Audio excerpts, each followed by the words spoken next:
Good day, I am Kimberly Pingaron, and today I will be discussing some important concepts related to crime data and crime mapping, and these terms help law enforcers and researchers understand crime patterns better so they can come up with effective strategies to prevent crimes and maintain peace and order. So, I will explain the terms in a simple way with examples para masabtan tanan. Now, let's proceed to number 14 or the other quasi-offenses. So, these are the culpable felonies as a product of negligence, imprudence, lack of skill, and or lack of foresight, punishable under Article 365 of the RPC other than vehicular incident. So, kini nga mga sala or mga kasaypanan nga nahitabo tungod lang sa kakulangan sa pag-amping or imprudence or kakulangan sa kaalaman. So wala na siya labot sa mga vehicular incidents pero punishable gihapon ni sa under Article 365 sa Revised Penal Code. So example sa product of negligence, imprudence is ang usa ka trabahante nga wala nagbutang og warning sign sa basa nga salog unya naay customer. So mao tong nahitabo nga ang customer na slide siya. It's because wala siya nakita nga mga warning signs dito nga kani ay nga dalan or kani nga salog is basa. So mao to siya ang nahitabo. Now, let us proceed to number 15. We have the total crime incident or TCI. So, this pertains to the number of crime incidents committed in a given area over a period of time that are reported and recorded in the police. So, it does not include crime incidents that are reported to the barangays and other law enforcement agencies. So, we have the TCI. So, si TCI, mao ni ang total nga ihap sa mga krimen nga na-report sa pulis sa usa ka lugar sa specific nga panahon. So, walay labot diri ang mga krimen nga na-report lang sa barangay or laing agency. So, we have the formula, no? So, TCI equals total POI or ginatawag na to nga Peace and Order Index plus total PSI or the Public Safety Index.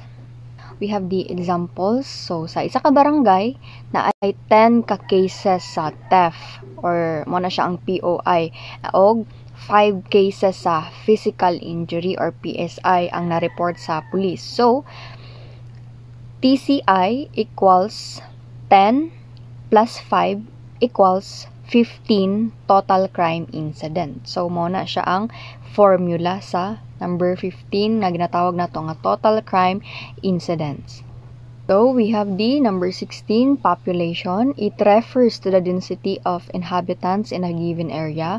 The figure to be used in the medium assumption as per the records from the Philippine Statistic Authority or ginatawag na to nga PSA. So, kini, nagapasabot ni siya nga ang kadaghanon sa mga tao nga nagpuyo sa isa ka lugar. So, ang data, kuhaon na siya gikan sa Philippine Statistic Authority or PSA. So, very important kay ni siya, no? Kay ang gamito ni siya para makita ang crime rate based sa population.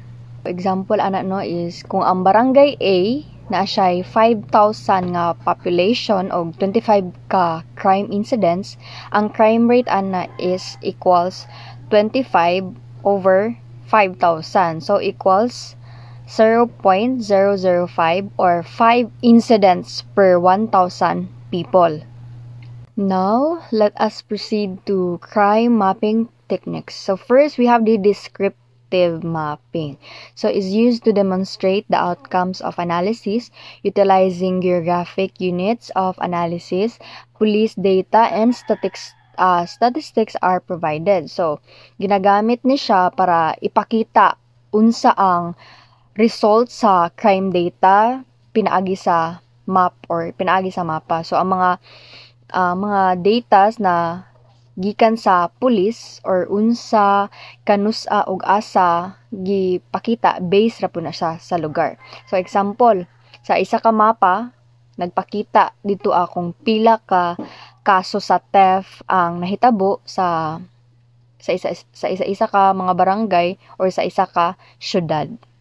So last is we have the analytical mapping is used by analysis to identify trouble, regions or concentrations of activity using the precise location of incidents. So mas deep gyud ni siya gamay no kay ginagamit ni siya sa mga analysis aron makita ang pattern o hotspot sa krimen nga gamit ang exact location sa kada kaso. So example, ang isa ka analyst nakakita siya nga daghan og robbery nga nahitabo duol sa terminal. So gi-recommend sa mga kuan nga butangan gyud og police